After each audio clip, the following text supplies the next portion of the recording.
Hello everyone, welcome back again to pen and paper. और आज graph के DFS BFS series में एक और इंटरेस्टिंग प्रॉब्लम सॉल्व करने जा रहे हैं। Leet code 785 which is graph bipartite. तो चलिए सीधे सीधे डिस्क्रिप्शन पे चलते हैं। दे रखा है there is undirected graph and each node is numbered with 0 to n-1 blah blah blah. Basically अगर आप देखोगे तो ये दोनों लाइन क्या बता रहा है, ये बेसिकली बता रहा है कि आपका एडजेसेंसी लिस्ट का डेफिनेशन दे रखा है। उसके बाद ग्राफ के कुछ प्रॉपर्टीज़ दे रखा है। पहला प्रॉपर्टीज़ क्या है, ये जो प्रॉपर्टी है क्या कह रहा है, ये बोल रहा है कि there is no self edge. इसका मतलब कि अगर एक नोड है एक्स तो उसका खुद में कोई एज, ऐसा एज नहीं है। दूसरा प्रॉपर्टी क्या बता रहा है ग्राफ का, कि there are no parallel edge. Graph you does not contain duplicate value. इसका मतलब कि अगर एक्स और वाई के बीच में एक एज ऐसा है तो दूसरा ऐसा एज नहीं है उस ग्राफ में। ये पैरेलल एज का मतलब है। तीसरा क्या है, if v is in graph u is in graph v, the graph is undirected। Simply बोला है कि अगर v ग्राफ u लिस्ट में है तो u भी ग्राफ v में है। इसका मतलब सीधे सीधे है कि अगर x और y के बीच में जो एज है ये अनडायरेक्टेड है। अनडायरेक्टेड का क्या मतलब है, अनडायरेक्टेड का क्या मतलब उसके लिए पता होना चाहिए कि डायरेक्टेड का क्या मतलब है। सिंपली ग्राफ मतलब क्या, सिटी और रोड था। एक सिटी 1 था, सिटी 2। अगर ये रोड है तो इधर से इधर जाने का भी रास्ता, इधर से इधर जाने का भी रास्ता है। अनडायरेक्ट का यही मतलब होता है कि x से हम y भी जा सकते हैं, x से y भी जा सकते हैं और y से x भी जा सकते हैं। अनडायरेक्टेड का यही मतलब होता है। अगर डायरेक्टेड होता तो, अगर लेट्स से कि x और y डायरेक्टेड होता तो ये सिर्फ एक ही तरफ जा सकते थे। That's all directed and undirected is. ठीक है, इतना क्लियर हो गया। अब बाइपर्टाइट ग्राफ का डेफिनेशन दे रखा है कि a graph is a bipartite if the node can be partitioned into two adjacent set A and B, जो such that every edge in the graph connects a node in set A and B। इसका मतलब है कि अगर ये graph bipartite है तो हम उसको क्या कर पाएंगे, उसके सारे एजेस को इस तरीके से स्प्लिट कर पाएंगे कि उसका हर एक एज का जो कनेक्टेड दो नोड्स हैं उसका एक नोड एक सेट में आए और दूसरा नोड दूसरे सेट में आए। एग्जांपल से करके देखते हैं, ज़्यादा आपको अच्छे से क्लियर होगा। अगर कोई ग्राफ बाइपर्टाइट है तो उसमें जो भी एज है, अगर x से y कोई एज है तो हम दो सेट बना लेते हैं a b। हम इसको इस तरीके से अरेंज कर पाएंगे इस एज को कि एक हमारा इस सेट में हो नोड, दूसरा नोड इस सेट में हो और इसके बीच में एक एज होना चाहिए। राइट, सिंपल क्लियर कि हर एक एज, जो भी ग्राफ में एज है एक्स वाई, उसको हम इस तरीके से अरेंज कर पाएंगे कि एक नोड उसका एक सेट में हो, दूसरा नोड दूसरे सेट में हो, दोनों के दोनों एक ही सेट में नहीं हो सकते। अगर एक्स वाई दोनों एक सेट में तो बाइपर्टाइट नहीं है, और अगर एज का कनेक्टेड नोड डिफरेंट सेट में है सारे के सारे एजेस ग्राफ के लिए, तो ग्राफ को बाइपर्टाइट ग्राफ कहेंगे। एग्जाम्पल करके देखते हैं, अच्छा समझ में आएगा। सपोज करो कि ग्राफ है 1 2 3 4, ये ग्राफ दे रखा है। क्या ये बाइपर्टाइट ग्राफ है? तो हम क्या करेंगे, चलो इनको स्प्लिट कर लेते हैं दो सेट में। एक तो ये एज है 1 2, 1 को इधर रख देते हैं, 2 को इधर रख देते हैं। जी हाँ, 1 और 2 एज क्या है, अलग अलग सेट में तो रिप्रेजेंट हो गया। दूसरा एज देख लेते हैं 2 3, 2 तो ऑलरेडी इस सेट में है तो हम क्या करेंगे, तीसरे को इस सेट में डाल देते हैं। ठीक है, ये भी हो गया। क्या ये इसको हम स्प्लिट कर सकते हैं दो डिफरेंट सेट में, 3 से 4 में से? जी हाँ, अगर हम 4 को इसमें रख दें तो ये तीनों एज क्या हो गया, हम इसको इस तरीके से अरेंज कर पाएँ कि हर एक एज का जो कनेक्टेड नोड है वो डिफरेंट सेट में है। तो अगर हम ऐसा कर पा रहे हैं तो हम बोलेंगे जी हाँ, ये जो ग्राफ है ये बाइपर्टाइट ग्राफ है। Understood, clear. चलिए एक और एग्जांपल करके देखते हैं कि क्या वो बाइपर्टाइट है या नहीं। मान लेते हैं कि एग्जांपल 1 है, 2 है, थर्ड नोड है और सब एक दूसरे से ऐसे कनेक्टेड है। चलिए इनको तो सेट में स्प्लिट करके देखते हैं। पहले एज को 1 और 2, इसको 1 और 2 इसमें डाल दिए। 2 3, 2 इधर है, 3 इधर डाल दिया मैंने। 3 1, ओह ये तो सेम ही सेट में आ गया। तो ये बाइपर्टाइट ग्राफ नहीं है, क्योंकि जब हम अरेंज करने के सारे एजेस को तो एक एज ऐसा मिल गया कि जिसका दोनों के दोनों ही नोड दोनों के दोनों ही नोड एक ही उसमें आ गए, एक ही सेट में आ गए। तो आप लोग बोलेंगे नहीं नहीं नहीं, आप तो ज़बरदस्ती अरेंज करके देखें, आप 1 को इस सेट में डालें। आप एक काम करो, 1 को इधर डाल के देखो। ठीक है, चलो करके देख लेते हैं। 1 को पहले में ना डाल के मैं क्या करता हूँ, 2 को इधर डाल लेता हूँ, 1 को इधर डाल दिया। अब क्या करता हूँ, 1 और 3 को इधर डाल दिया, इस एज का भी काम कर दिया। अब कौन सा एज बचा, इसका भी हो गया, इसका भी हो गया, 2 3 बचा। अब देखोगे तो 2 3 इसमें आ गया। तो इससे क्या पता चल रहा है कि आप कोई भी अरेंजमेंट कर लो ना, कोई भी अरेंजमेंट कर लो, अगर वो ग्राफ बाईपार्टाइट नहीं है तो आप एंड में एक ऐसे केस में फंसोगे जिसका कि जो एज होगा उसके दोनों नोड एक ही सेट में आ रहा है, जब ऐसा अरेंज करने जाओगे तो। ठीक है, चलिए एक दो एग्जांपल और करके देखते हैं जहाँ पे आपको चीज़ें और क्लियर होगा। ये हमारा एग्जांपल है, क्या ये ग्राफ बाईपार्टाइट है? तो हम क्या करते हैं, ए बी 2 सेट बना लेते हैं। इस एज के बारे में देखते हैं, 0 से 1 जो एज है उसको देख लेते हैं, 0 इधर 1 इधर। 1 से 2 वाले को भी अरेंज करके देखते हैं, 1 से 2 वाले को भी अरेंज करके देखते हैं। ठीक है, ये क्या है, 2 3, 2 3 वाले को भी अरेंज करके देखते हैं। 2 अगर ऑलरेडी इसमें पड़ा हुआ है, 3 वाला इसमें करके इसमें डाल देते हैं। 3 और 0 से भी एज है, 3 और 0 से भी एज है ना ये वाला, तो हम क्या करेंगे, 3 0 को वापस से कनेक्ट कर देते हैं। अब एक और बच गया क्या, 0 से 2। 0 से 2 वाला क्या है, जब हम अरेंज करने चाहेंगे तो वापस इसमें सेम ही सेट में पड़े रहें दोनों। तो ये क्या है, ये ग्राफ बाईपार्टाइट नहीं है। अभी हम लोग पहले देखे थे कि आप किसी भी तरह से अरेंज कर लो, आप 0 को इधर डाल दो, 1 को इधर डाल दो, कुछ भी कर लो, हमारा अगर वो ग्राफ बाईपार्टाइट नहीं है तो कैसे केस पे आप पहुंचोगे, एक ऐसे केस पे आप पहुंचोगे जहाँ पे एक एज के दोनों कनेक्टेड नोड जो हैं वो सेम ही सेट में आ जाएंगे। ठीक है, एक और एग्जांपल करके देखते हैं। इसको ए बी करके, ए बी 2 सेट बना लेते हैं। इस नोड के लिए क्या करते हैं, इस नोड के लिए हम 0 1 इधर डाल देते हैं। 1 2 में एक एज है, 1 2 वाले को क्या करते हैं, 1 से 2 इधर एक एज है। 2 से 3 में एज है तो 2 इधर है, 3 में वो एज है। 3 से 0 एक और एज है, इसको भी अरेंज कर देते, 3 से 0। ठीक है, ऑलरेडी इसमें पड़ा हुआ है तो हम एज क्रिएट कर देते हैं। तो जी हाँ, इस ग्राफ को हम परफेक्टली अरेंज कर पाए इस तरीके से कि हर एक एज जो है इस ग्राफ में उसके नोट्स 2 डिफरेंट सेट में आ रहे हैं। तो ये ग्राफ बाईपार्टाइट है और ये ग्राफ बाईपार्टाइट नहीं है। ठीक है, अब इसको सॉल्व कैसे करेंगे, अब इसको कैसे सॉल्व करेंगे, इजी जो अभी मैंने सोचा वही कर देते हैं, वही कर लेते हैं। सबसे सिंपल अप्रोच तो यही दिख रहा है जो अभी हम लोग क्रिएट कर रहे हैं। 2 सेट बना लेते हैं, उसमें हर एक एज को इंसर्ट करते जाते हैं और फिर देखते हैं कि क्या हम उसको अरेंज कर पा रहे हैं। अगर कर पा रहे हैं इट्स फाइन, नहीं कर पा रहे हैं तो नॉट फाइन, नॉट बाईपार्टाइट। तो इसके लिए देखते हैं। तो मैं क्या करूँगा, सबसे पहले अब देखते हैं कि इस अप्रोच में क्या क्या प्रॉब्लम आएगा, क्या क्या कॉम्प्लेक्सिटी आएगा। तो हम क्या करेंगे, पहले एज के लिए स्टार्ट करते हैं 0 1 के लिए, सॉरी हम क्या करते हैं, पहले एज के लिए स्टार्ट करते हैं। तो 0 को यहाँ डाल दिया, 1 को यहाँ डाल दिया। जब हमारा दोनों खाली था तो कोई फ़र्क नहीं पड़ता, किसी को भी किसी में भी डाल दो, कुछ फ़र्क नहीं पड़ता। अब हम दूसरा जब एज उठा रहे हैं, डालने से पहले सेट में इन दोनों एजेस को हमें देखना पड़ेगा कि क्या हम 1 को इसमें डाल सकते हैं या फिर 1 को इसमें डाल सकते हैं कि नहीं। ऐसा तो नहीं कि 1 इसमें ऑलरेडी प्रेजेंट है। अगर 1 इसमें ऑलरेडी प्रेजेंट है तो 1 को इंसर्ट करने की ज़रूरत ही नहीं है। हम क्या देखेंगे, सेकंड, दूसरा जो उसका कनेक्टेड दूसरा नोड है उसको देखेंगे। हम जब 1 2 को इंसर्ट करने जा रहे हैं इस एज को, तो 1 तो ऑलरेडी इसमें है, वो हमको चेक करना पड़ेगा कोड में। जादू तो होगा नहीं कि अपने आप चेक कर ले, इफ़ कंडीशन लगाना पड़ेगा, इसमें इटरेट करने पड़ेगा इस सेट में, पी वाले सेट में।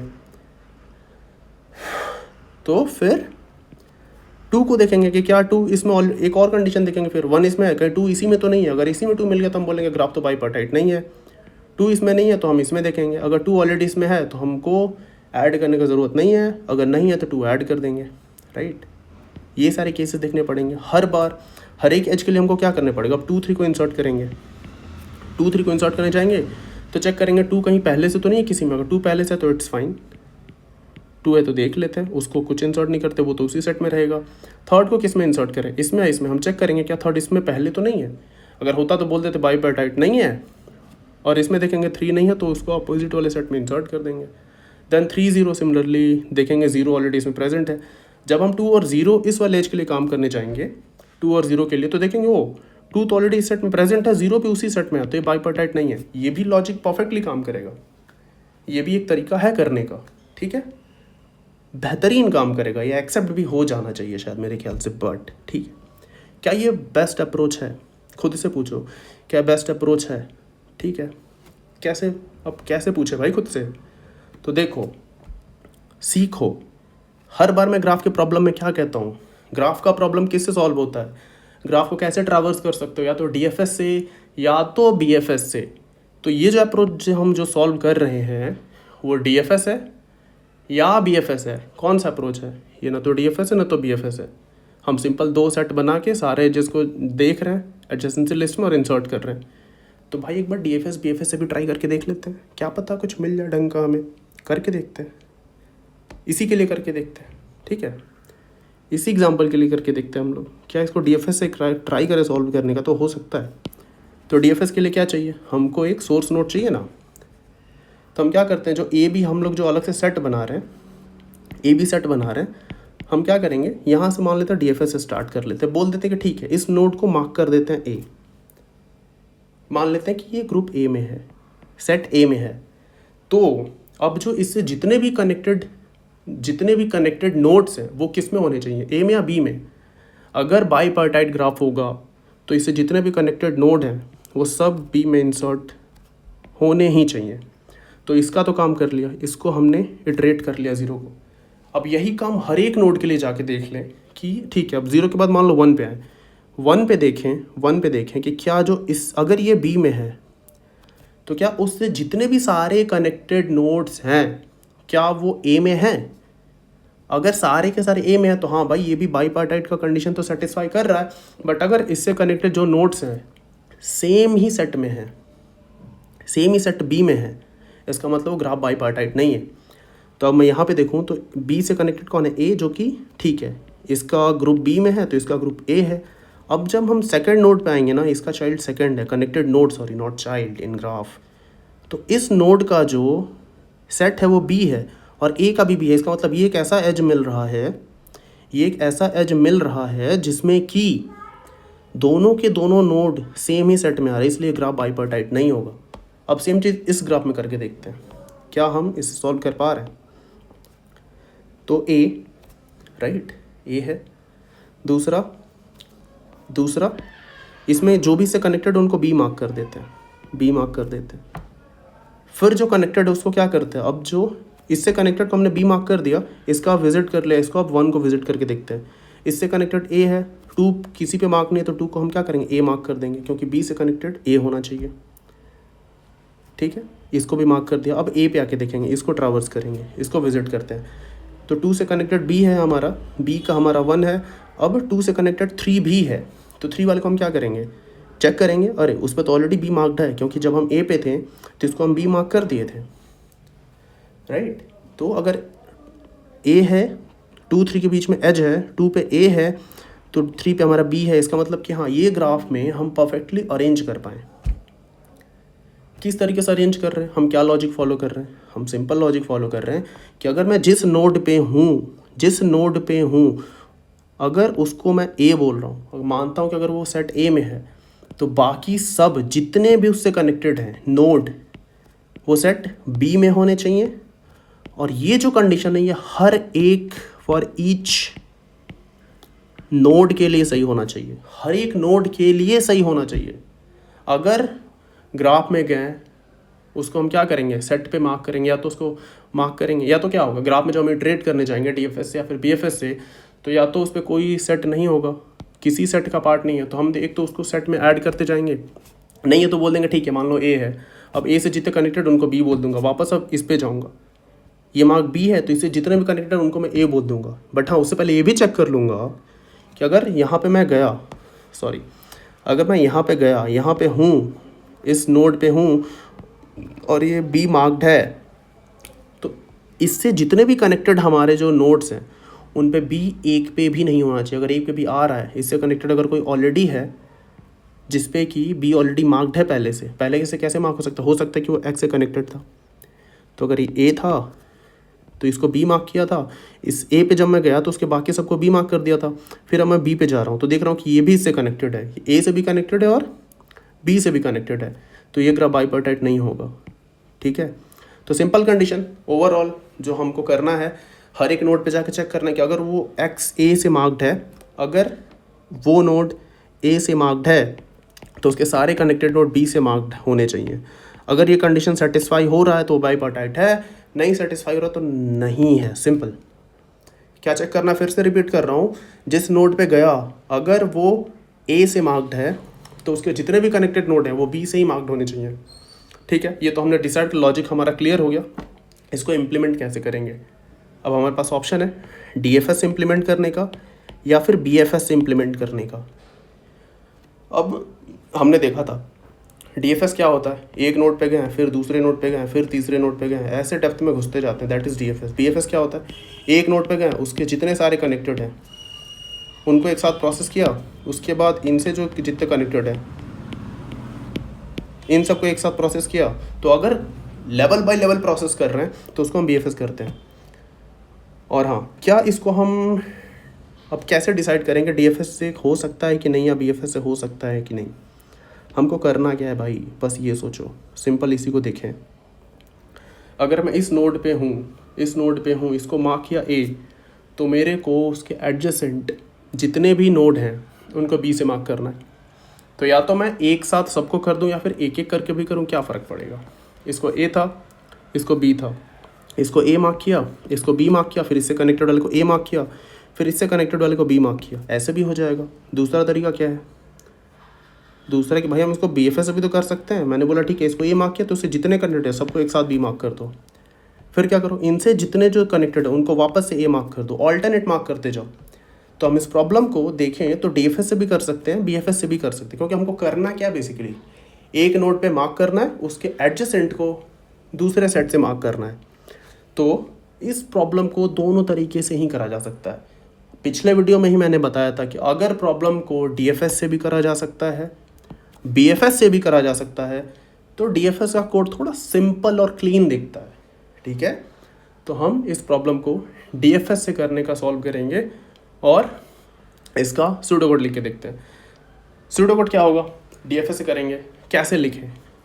अब क्वेश्चन देखे ना, लोगों को समझ नहीं आता कि मैं कोड स्टार्ट करना कहाँ से लिखूँ, कि डीएफएस मेथड में क्या होता है क्या नहीं होता। तो तुम एक काम करो ना, डीएफएस का सूडो कोड जो होता है ना, सिंपल डीएफएस लिख दो। डीएफएस क्या होता है, डीएफएस यही होता है ना कि डीएफएस यू, उसके बाद हम क्या करते हैं, अगर विजिटेड है, अगर वो विजिटेड है ऑलरेडी तो रिटर्न कर दो, अदरवाइज उसको क्या करो, विजिटेड मार्क कर दो, विजिटेड यू इक्वल टू 1। फिर क्या करो, फॉर उसके चाइल्ड पे चले जाओ, sorry for auto x in adjacent of you. अब काम करो, डीएफएस उस पर कॉल कर दो, एक्स पे कॉल कर दो। डीएफएस का यही तो सिंपल कोड होता है, इतना ही सिंपल कोड है डीएफएस का, लिख दो। अब इसको थोड़ा सा मैनिपुलेट करके देखते हैं, अपडेट करके देखते हैं कि अपना कंडीशन इस पे अप्लाई कर सकते हैं। जो हमको करना है, हमको करना क्या है, हमको करना यही है कि जब भी मैं उस नोड पे जाऊं उसको मार्क कर दूं, राइट। और क्या चेक करना है, दो चीज़ हैंडल करना है। एक तो दो चीज़ करना है, जब भी मैं किसी नोड पे हूँ अगर वो मार्क्ड नहीं है, अगर उस पर कोई मार्किंग नहीं है कि वो ए सेट का पार्ट है कि बी सेट का पार्ट है, तो मार्क ए और बी करो। ठीक है, उसके बाद चेक करो if connected node are of different mark. मतलब अगर ए में है तो उसके जितने कनेक्टेड नोड है ये चेक कर लो कि ऐसा तो नहीं कि कहीं वो भी ए से मार्क्ड है। अगर ए से मार्क्ड है तो तुम रिटर्न कर दो कि वो बाइपार्टाइट नहीं है, और अगर बी से मार्क्ड है तो वापस उसको जाके चेक करो। अगर ये नोड ए से मार्क्ड है तो चेक करो कि इसका जो पास वाला नोड है ऐसा तो नहीं कि ये ए से मार्क्ड है। ए से मार्क्ड है तो रिटर्न कर दो ट्रू, अगर ए से मार्क्ड है रिटर्न कर दो फॉल्स कि बाइपार्टाइट नहीं है। बट अगर ये बी से मार्क्ड है, अगर ये बी से मार्क्ड है तो तुम डीएफएस इस पर भी कॉल करके देख लो कि ऐसा तो नहीं कि इसके आसपास भी कुछ नोड कनेक्टेड हैं जो कि बाइपार्टाइट रूल को फॉलो नहीं करते हैं। ठीक है, तो सिंपल ये लॉजिक है। डीएफएस का कोड ये है, इसको अपडेट करते हैं। क्या क्या अपडेट करना पड़ेगा, तो इसको करेंगे कैसे, हम क्या अप्रोच लगाएंगे। तो हम बेसिकली अब देखो, जो ए बी का बात कर रहे थे नोड पे, जितने भी नोड थे हमारे, हम उनको 1 और 2 नंबर असाइन करते हैं। ठीक है, काइंड ऑफ जितने भी नोड होंगे यहाँ से स्टार्ट करते अपना DFS, इस पे 1 असाइन करते हैं, इस पे 2 असाइन कर देंगे, फिर इस पे कॉल करेंगे DFS कि अगर ये किसी से कनेक्टेड है, अगर ये किसी से कनेक्टेड है तो तुम चेक करो कि ऐसा तो नहीं कि उस पर ऑलरेडी 2 मार्क्ड है। अगर इसको विजिट किया, इसको 2 मार्क किया, फिर इसको 2 है तो इसको क्या करेंगे 1 मार्क करेंगे। अब देखेंगे अच्छा जब इस पर DFS कॉल करके चेक करेंगे तो इन दोनों का, इसका जो एडजेसेंट नोड है इन दोनों का सेम है number, that is the marking which we were doing. तो इसके हम बोलेंगे बाइपार्टाइट ग्राफ नहीं है। कूल। तो अब इस कोड को हम कैसे मॉडिफाई कर दें, इस कोड को कैसे मॉडिफाई करें, तो हम बेसिकली क्या करेंगे DFS U इसको इधर ही रहने देते हैं, यहाँ पे वापस एक फ्रेश कोड लिख लेते हैं कि हमारा DFS मेथड होगा U। हम क्या बोलेंगे कि तुम एक काम करो कि पहले तो सेम अपने चाइल्ड पे जाओ, फॉर ऑटो x इन अपने चाइल्ड पे जाओ, एडजेसेंट U पे जाओ और जाके देखो कि अगर कोई मार्किंग नहीं है, अगर कोई मार्किंग ही नहीं है इफ़, तो मार्किंग को हम क्या कह देते हैं, कलर कह देते हैं। 1 2 को कलर मान लेते हैं कि अगर कलर ऑफ x न तो 1 है न तो 2 है, मान लो इनिशियली हम सबको -1 बोल दिया, सबका कलर -1 है, तो तुम क्या करो, अगर कलर उसके जिस नोड पे हो उसके चाइल्ड पे कोई मार्क ही नहीं है तो तुम क्या करो उस नोड को मार्क कर दो। और मार्क किसको करोगे, 1 से करोगे कि 2 से करोगे, तो जो भी U है ना उसके अपोजिट वाले से मार्क करेंगे। तो मैं बोलूँगा कलर x अगर मार्क नहीं है तो तुम क्या कर दो, अगर कलर ऑफ U 1 है तो तुम क्या करो उसको 2 मार्क करो, 2 मार्क करो, अदरवाइज 1 मार्क कर दो। ठीक है,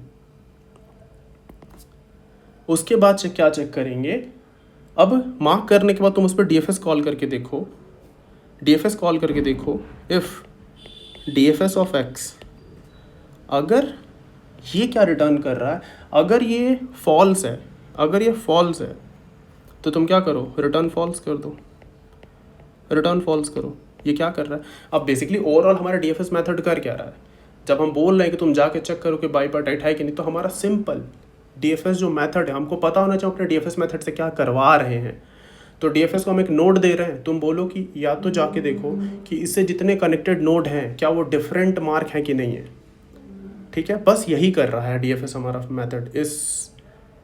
इस DFS मेथड में सिर्फ इतना ही लॉजिक है कि एक हम U को पास कर रहे हैं, एक U को पास कर रहे हैं और बोल रहे हैं कि तुम जाके देखो अपने चाइल्ड में, अपने सारे चाइल्ड में कि उनका कलर कहीं सेम तो नहीं है। अगर सेम है तो फॉल्स रिटर्न करना है, वो भी तो करना है हमें, कर लेते हैं, उसको भी फॉल्स रिटर्न करा लेते हैं। एक तो पहले चेक किया कि एक तो उसको कोई कलर ही नहीं है, कलर नहीं है तो हम क्या करेंगे उसको कलर करके बोलेंगे ठीक है तो काम करो उसके चाइल्ड पे DFS लगा दो, वो जाके देख लेगा कि तुम्हारे अगल बगल कोई सेम कलर का तो नहीं है। तब हम क्या करेंगे, यहाँ एक और कंडीशन चेक कर लेते हैं कि इफ एल्स, अगर कलर -1 है मतलब कोई मार्क ही नहीं है, कलर ही नहीं है, बट अगर मार्क है, एल्स इफ अगर कलर ऑफ x क्या हो गया, अगर किसके बराबर हो गया, हमारा कलर ऑफ U के ही बराबर हो गया, कलर ऑफ U के बराबर हो गया, तो तुम क्या करो रिटर्न कर दो ट्रू। सॉरी माय बैड, अगर दोनों का कलर सेम हो गया तो तुम फॉल्स रिटर्न कर दो। ठीक है, क्लियर है। अदरवाइज तुम क्या करो, तुम रिटर्न कर दो ट्रू, रिटर्न कर दो ट्रू। ठीक है, समझ में आया यहाँ क्या करा गया, एक बार फिर से समझाता हूँ, फिर आपको सुडोकोड और अच्छे से समझ में आएगा। हम क्या कर रहे हैं, एक नोड पे जा रहे हैं U, हम बोल रहे हैं इसका कुछ कलर है। जब देखो DFS हम तभी कॉल करेंगे, DFS हम तभी कॉल करेंगे जब उस पर कलर्ड हो। रिमेंबर U है, इस पर DFS मेथड तभी कॉल करेंगे जब वो कलर्ड हो चुका है, उसको कलर करके फिर DFS कॉल कर देंगे। ठीक है, अब हम क्या करेंगे, बोलेंगे कि ठीक है तुम जाओ अपने सारे चाइल्ड पे, जितने भी चाइल्ड x हैं तुम देखो ऐसा तो नहीं कि अगर इसका कलर 1 है, मान लो हम इनिशियली 1 मार्क कर रहे हैं उस नोड को, फिर DFS कॉल कर रहे हैं,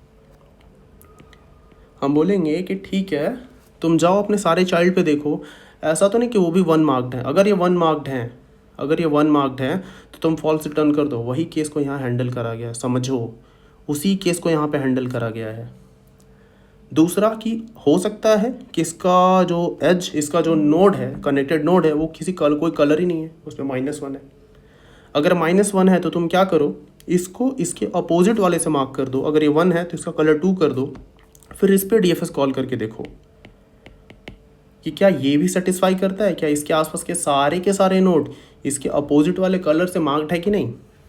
ठीक है, यही 2 केस हो सकता है। तीसरा क्या केस हो सकता है, तीसरा केस ये हो सकता है कि जो कनेक्टेड नोड है इस पे 1, उस पर ऑलरेडी 2 है, तो तुमको कुछ करना नहीं है, तुम सीधे ट्रू रिटर्न कर दो। ये जो ट्रू है, क्योंकि हमने वो केस हैंडल ही नहीं करा यहाँ पे इस लूप में कि उसका कलर सेम है। यू का कलर, यहाँ ये जो कलर है, या तो ये कंडीशन क्या बता रहा है, ये वाला जो कंडीशन है, ध्यान से देखो, ध्यान से समझो क्या बोलने का ट्राई कर रहा हूँ मैं, तभी समझ में आएगा। नहीं तो छोटी छोटी बातें हैं, बहुत मुश्किल पैदा करेंगे क्वेश्चन सॉल्व करने में। ये कंडीशन क्या चेक कर रहा है कि कोई कलर ही नहीं है उसके चाइल्ड पे। ये कंडीशन क्या चेक कर रहा है कि सेम ही कलर आ गया, जो यू का है वही एक्स का है। तीसरा कंडीशन चेक ही नहीं किया, चेक नहीं किया तो क्या लूप से बाहर आकर ट्रू रिटर्न कर देगा। और हमको ट्रू रिटर्न करना भी चाहिए, क्योंकि तीसरा कंडीशन क्या बचा कि colour of x is equal to क्या हो, 2 हो। 2 नहीं हो मतलब अपोजिट हो, ये इक्वल टू तो नॉट इक्वल टू हो, राइट। यही कंडीशन बचा, उस केस में ट्रू रिटर्न करते रहना, लिखने का अलग से ज़रूरत नहीं है, लिखोगे फिर भी काम करेगा। समझ में आया। तो DFS मेथड, फिर से बोल रहा हूँ, जो भी मेथड लेकर तुमको पता होना चाहिए कि वो मेथड क्या कर रहा है। DFS मेथड सिंपल एक ही काम कर रहा है, वो जा रहा है, यू को देख रहा है एक नोट पर DFS, उसको कलर करके फिर DFS कॉल कर रहे हैं। मान लो शुरू में हम 1 से कलर किए और फिर उस पर DFS कॉल किया, वो जाके अपने चाइल्ड पे देखेगा। चाइल्ड का क्या हो सकता है, या तो उस पर 1 ही कलर हो, तो उस केस में बोल दो कि नहीं भाई ये बाइपर्टाइट ग्राफ नहीं है। दूसरा हो सकता है कि उस पर कोई कलर ही ना हो, तो हम उसको अपोजिट कलर से कलर कर देंगे। कलर करने का क्या मतलब है, मार्क कर दे रहे हैं, 1 है यू पे तो एक्स को 2 कर देंगे, फिर उस पर DFS कॉल करके देख लेंगे। अब वो चाइल्ड पे जाके चेक करेगा कि क्या वो बाइपर्टाइट के लॉजिक को अलाउ कर रहा है कि नहीं कर रहा है। तीसरा केस कि हमारा जो उसका चाइल्ड है उस पर ऑलरेडी डिफरेंट कलर है, तो ठीक है उस केस में ट्रू कर दो। ठीक है, कूल। आई होप कि कुछ समझ में आ रहा है तुम लोगों को। नहीं समझ में आ रहा है वापस से पीछे जाओ, वापस से समझो, जो लाइन जो चीज़ नहीं समझ में आ रहा है ना, लिख उसको कमेंट में, समझेंगे वहाँ पे। I try to answer as soon as possible. अब चलते हैं नेक्स्ट पार्ट, इसका टाइम कॉम्प्लेक्सिटी भी निकाल ही लेते हैं। इंटरव्यू में हमेशा आपसे टाइम कॉम्प्लेक्सिटी पूछा जाएगा और स्पेस कॉम्प्लेक्सिटी पूछा जाता है, कितना होगा। अब देखो ग्राफ का कर क्या रहे हैं हम, ग्राफ के हर एक नोड को विजिट कर रहे हैं एक एक बार, यही कर रहे हैं ना। तो अगर ग्राफ का DFS का बेसिकली टाइम कॉम्प्लेक्सिटी क्या होता है, order of V plus E. DFS जब हम करते हैं, सिंपल DFS से सॉल्व कर रहे हैं तो V प्लस ई होता है, यही है right. Order of V plus E हमारा टाइम कॉम्प्लेक्सिटी हो जाएगा, क्योंकि at the end of the हम कर क्या रहे हैं, हर एक नोड पे जाके उसके आसपास के चाइल्ड को देख रहे हैं और उसको मार्क कर रहे हैं, विजिट कर रहे हैं, हर एक नोड को विजिट कर रहे हैं। तो हमारा नॉर्मल DFS का टाइम कॉम्प्लेक्सिटी इतना हो जाएगा, इसका भी सॉल्यूशन का DFS से सॉल्व कर रहे हैं तो ऑब्वियसली भाई टाइम कॉम्प्लेक्सिटी इतना ही होना है। स्पेस कॉम्प्लेक्सिटी क्या हो जाएगा, अब हम कर क्या रहे हैं, मार्किंग कर रहे हैं। इसमें कहीं ना कहीं कलर जो हमने बना रखा है, या फिर उसको मार्किंग एरे बोल सकते थे या फिर कलर एरे बोल सकते थे, इसका तो कहीं ना कहीं हमें स्टोर करना पड़ेगा ना हर एक नोड के लिए। हर एक नोड जो नंबर है 1, 0, 2 से लेकर n-1 तक, तो इसका स्पेस कॉम्प्लेक्सिटी क्या आ जाएगा, O ऑफ n हो जाएगा। ठीक है, और कोई स्पेस तो हम कॉल कर नहीं रहे हैं, और जो स्पेस होगा जो हम DFS कॉल कर रहे हैं, रिकर्सिव स्टैक जो बनेगा उसका स्पेस होगा, राइट। वो भी अगर रिकर्सिव स्टैक के बारे में पता है तो DFS कितनी बार कॉल हो सकता है, डेप्थ में जितने नंबर ऑफ नोड उतनी बार DFS कॉल होगा, राइट। रिकर्शन स्टैक के अगर बारे में पता है तो DFS 0 से लेट से स्टार्ट करते हैं तो कॉल करते हैं DFS n-1 जाएगा वर्स्ट केस में, सारे के सारे स्टैक में आ जाएंगे। तो उस केस में हमारा स्पेस कॉम्प्लेक्सिटी क्या होगा, O ऑफ n ही होगा। तो हमारा overall space complexity O of n, time complexity O of V plus E, that is order of number of edges plus number of vertex. So cool. अब हम चलते हैं इसके इम्प्लीमेंटेशन पे, आपको वहाँ पे चीज़ें और बेहतर से क्लियर होंगी। ट्राई करो अच्छे से समझने का, सीखने का, क्योंकि ये वीडियो सिखाने के लिए ही बनाया जा रहा है आप लोगों को। चलो अब इसको इम्प्लीमेंट करके देखते हैं। तो अभी क्या बोला था, अगर आपको कुछ नहीं है समझ में आता तो सिंपल डीएफएस का क्या करो, डीएफएस का कोड लिख दो।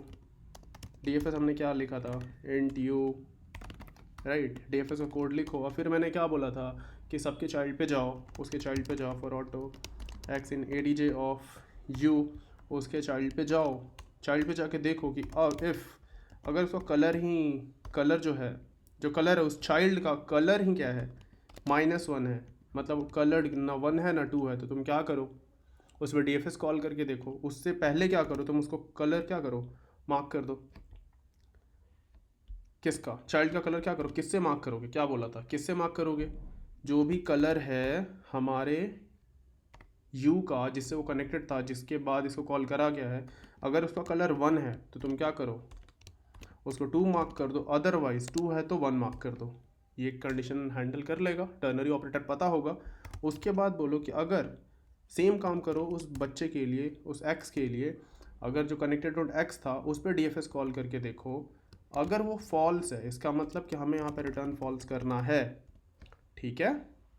दूसरा केस क्या हमने बोला था कि एल्स इफ अगर कलर ऑफ एक्स किसके बराबर है, कलर ऑफ यू के ही बराबर है, जहाँ से कनेक्टेड था, जिस पे डीएफएस कॉल करके इसको कॉल एक्स से कॉल यू से कॉल किया गया, फिर एक्स पे कॉल करने जा रहे हैं। अब देख रहे हैं कि एक्स का कलर ऑलरेडी यू है, इसका मतलब क्या है कि बाईपार्टाइट ग्राफ नहीं है, कलर हमेशा डिफरेंट आना चाहिए। अदरवाइज केस में तुम क्या करो, ट्रू रिटर्न कर दो। यही कोड हम देखा था डीएफएस कोड में, आधे घंटे समझाने के बाद इतना छोटा सा कोड लिखा गया इसका, समझ रहे हो, ठीक है। अब एक काम करते हैं, हमको इधर ये पास भी करना पड़ेगा, अपडेट कर देते हैं, इसका नाम क्या रख देते हैं हम, एडजेसेंसी नाम देते हैं, नीचे ग्राफ दे रखा है, कोई फ़र्क नहीं पड़ता। और हम जो कलर बना रखा है, कलर का एक भी पास कर लेते हैं, कलर वेक्टर भी पास कर लेते हैं जो हमारे कलर को स्टोर करेगा हर एक नोड के। इतना ही कोड है बस, इतना सारा समझाने के बाद ये 6 लाइन का कोड है, 10 लाइन का कोड है, उससे ज़्यादा भी नहीं है।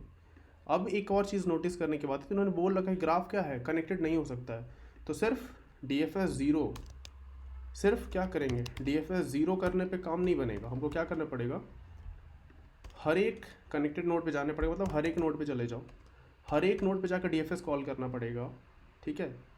अब एक और चीज़, जितना भी हमने डीएफएस का कोड देख रखा है, हमने वहाँ देखा है कि हमने विजिटेड मार्क करा है, राइट।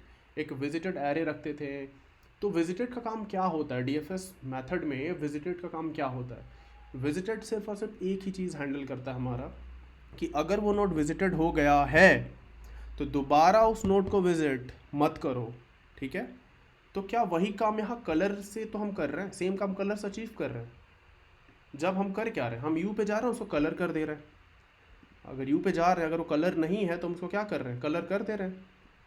अब जिस पे कलर्ड है, अगर वो ऑलरेडी कलर्ड है तो हम उस पर तो डीएफएस कॉल ही नहीं कर रहे हैं। डीएफएस कॉल कब हो रहा है, जब वो कलर नहीं है, ना ही उस पर 1 से मार्क्ड है, ना ही उस पर 2 से मार्क्ड है वो नोड, उस केस में डीएफएस कॉल कर रहे हैं, राइट। तो विजिटेड का काम हमारा कलर ही यहाँ पे हैंडल कर ले रहा है।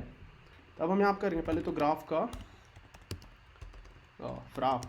ग्राफ का हम क्या करते हैं, नंबर ऑफ नोड निकाल लेते हैं। ये एन क्या है, ये हमारा नंबर ऑफ नोड है, समझ में आता है ये क्यों नोड है हमारा। उसके बाद क्या करते हैं, वेक्टर एंड एक कलर एरे बना लेते हैं जिसका साइज n होगा, और इनिशियली -1 से इनिशियलाइज कर देते हैं, ठीक है। अब हम क्या करते हैं, for and I 0 i is less than n, i plus plus, यहाँ पे जाते हैं, देखते हैं कि अगर उसका कलर i अगर इक्वल टू -1 है, इसका मतलब कि अभी उस ग्राफ पे डीएफएस कॉल नहीं करा गया, कलर नहीं हुआ है, तो हम क्या करेंगे, उसका कलर को 1 कर देते हैं, कलर ऑफ आई को 1 कर देते हैं, और इस पर डीएफएस कॉल कर लेते हैं। देख लेते हैं कि जिस सब ग्राफ का वो नोड है, अगर वो बाईपार्टाइट नहीं है, मतलब अगर कनेक्टेड नहीं है ग्राफ, तो हर एक डिसकनेक्टेड पार्ट भी बाईपार्टाइट होना चाहिए। तो जैसे मुझे कलर -1 मिला, मैं उसको 1 से कलर कर दूंगा और उस पर डीएफएस कॉल करके देख लूँगा कि अगर डीएफएस हमारा आई पे ग्राफ और कलर पास कर देते हैं, अगर ये नहीं है, अगर वो बाईपार्टाइट ग्राफ नहीं है, तो रिटर्न क्या कर दो, फॉल्स। अदरवाइज तुम क्या कर दो, रिटर्न कर दो ट्रू। रिटर्न क्या कर दो, ट्रू कर दो, देख लो सब कुछ सही है। नहीं भाई ये सही नहीं है, ये सब बताया करो कि मिस हुआ है कुछ। डीएफएस कोड बस लिख देने से सारे क्वेश्चन सॉल्व नहीं है, तो उसको अपडेट भी करना पड़ता अपने लॉजिक के अकॉर्डिंग। ठीक है, तो क्या है, सही लग रहा है तुम लोगों को? देखते हैं, रन करते हैं इस कोड को, क्या ये काम करेगा। ये फलास कौन लिखा है, फॉल्स होता है यहाँ पे, फॉल्स। बस ऐसा नहीं कि ट्रू को ट्रा लिखे कहीं, नहीं सब सही है। ठीक है, अब इसको रन करके देखते हैं। चलो, मोमेंट ऑफ ट्रुथ, कहाँ पे हमने मिस्टेक करा है, नहीं किया है, सही हो गया, ये तो एक्सेप्ट हो गया। चलो सबमिट करके देखते हैं इसको। सबमिट कर रहे हैं और ये मस्त सबमिट हो गया, बीट्स 100% एट साइन। तो सिंपल देखो हमने करा क्या है, आधे घंटे समझाने के बाद 2 मिनट में कोड लिखा गया। तो जिस दिन तुम लोग को भी समझ में आ जाएगा अच्छे से डीएफएस पीएफएस एकदम क्लियर से, उस दिन तुम भी ना 5 मिनट भी नहीं लगेगा इसको इंटरव्यू में सॉल्व करने के लिए। बस इतना ध्यान दो कि मेरे को करना क्या है। हमको ग्राफ का प्रॉब्लम में क्या करना है, हर नोट पे जाके कुछ ना कुछ लॉजिक लगाना है। जाने का तरीका क्या है, या तो डीएफएस से या तो बीएफएस से। डीएफएस से जा रहे हो तो क्या चेक करोगे, इस नोट इसमें हम सिंपल, ये जो डीएफएस का मेथड है क्या चेक कर रहा है, सिंपल एक नोट पे गए और हाँ नोटिस करो कि उस पर डीएफएस कॉल करने से पहले हम उसको कलर कर दे रहे हैं। तो जब भी हमारा डीएफएस कॉल हो रहा है जिस नोड पे, वो ऑलरेडी कलर्ड है। यहाँ पे भी देखो, जब हम डीएफएस कॉल कर रहे हैं तो यहाँ पे कलर करके डीएफएस कॉल कर रहे हैं, राइट। तो ये डीएफएस मेथड सिंपल क्या कर रहा है, अगर एकदम ऊपर ऊपर से देखो, हाई ओवरव्यू अगर इसका देखो, तो एक नोड ले रहा है जिसका कुछ कलर है, वो उसके बच्चों पे जा रहा है, चेक कर रहा है कि अगर वो कलर्ड नहीं है तो उसको कलर करके उनके बच्चों पर डीएफएस कॉल कर रहा है। और अगर वो कलर्ड है, अपने बच्चों पे देखा, बच्चे से मतलब है कि कनेक्टेड नोड, यहाँ पे एक नोड पे डीएफएस कॉल किया, देखा कि जो उससे कनेक्टेड नोड हैं, उसके जो कनेक्टेड नोड हैं अगर उनका कलर सेम है तो फॉल्स रिटर्न कर दो, बोल दो भाई ये ग्राफ बाइपर्टाइट नहीं है। अदरवाइज दूसरा केस क्या था कि अगर कलर्ड ही नहीं है, उसके जो कनेक्टेड नोड है उन पर कोई कलर नहीं है, तो उनको अपोजिट से कलर कर दो। जो हमारा यू का कलर था उसका जस्ट अपोजिट से कलर कर दो उसको, और फिर चेक कर लो कि कहीं ऐसा तो नहीं उसके आसपास जो कनेक्टेड नोड हैं वो में भी सेम हो सकते हैं, उस केस में फॉल्स रिटर्न कर देंगे, राइट। यही कर रहे हैं हम लोग।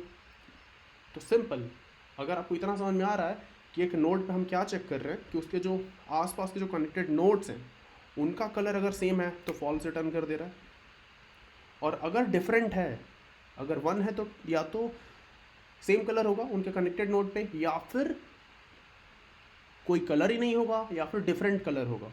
अगर कलर नहीं है तो उसको डिफरेंट कलर से मार्क कर देंगे और फिर उसको उस पर भी चेक कर लेंगे ना। ऐसा नहीं कि बस एक ही नोट को ग्राफ में चेक कर लिया और बोल दिया कि बाइपर्टाइट है। नहीं भाई, अगर एक नोट को चेक कर रहा हूँ ना तो मुझे हर एक नोट पे जा के चेक करना है। आधे घंटे यही समझाया था मैं आप लोगों को, ठीक है। समझाने में वीडियो लंबा हो गया, अदरवाइज़ अगर कोड लिखना होता तो 2 मिनट में कोड लिख के ख़त्म हो जाता इसका, ठीक है। तो आई होप कि आप लोग सीख रहे हो इन सब वीडियोज़ से, ये इम्पॉर्टेंट है। इतना डिटेल में आपको बताया जा रहा है, इसका मतलब कुछ तो बात होगी। तो आप सीखो अच्छे से, समझो, गहराई को समझो जो आप लोग को समझाने का ट्राई किया जा रहा है। नहीं समझ आ रहा है, कमेंट करो कि क्या नहीं समझ में आया, वहाँ पे समझने का ट्राई करेंगे।